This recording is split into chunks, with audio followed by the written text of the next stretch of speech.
Nous honorons le Christ qui ce matin nous accorde le privilège de partager ensemble sa parole, tirée de Actes 13, 13, 25.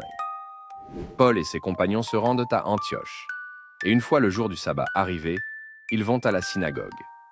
Y étant, la lecture de la loi et des prophètes est faite, et les chefs de la synagogue les invitent à donner une exhortation après la lecture.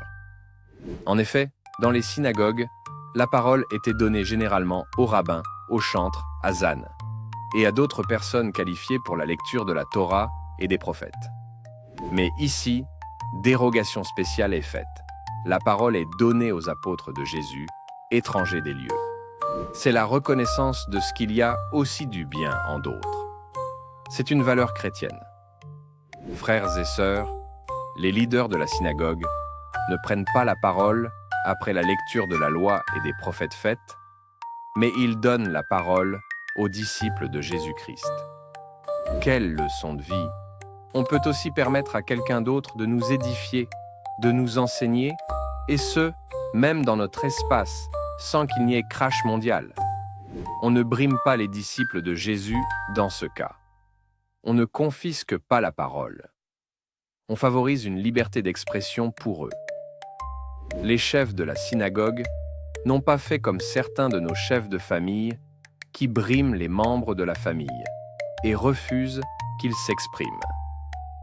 Les chefs de la synagogue n'ont pas fait comme certains Africains qui oppriment le peuple et refusent qu'ils aient la parole et même la liberté de penser. Les chefs de la synagogue n'ont pas fait comme certains pasteurs et moniteurs du culte d'enfants qui ont la science infuse et se comportent comme des pédants qui n'ont plus rien à apprendre de personne. Les chefs de ces synagogues n'ont pas fait comme certains maris dans les foyers qui pensent qu'ils sont les seuls capables de réfléchir au point où leur épouse ne doit rester que dans les casseroles et les tâches ménagères. Comme les chefs de la synagogue, donnons de l'espace d'expression aux nôtres afin qu'ils s'expriment dans la mesure du possible. C'est important. Tes employés ont-ils quand même la parole dans ton entreprise ou c'est l'autocratie à outrance?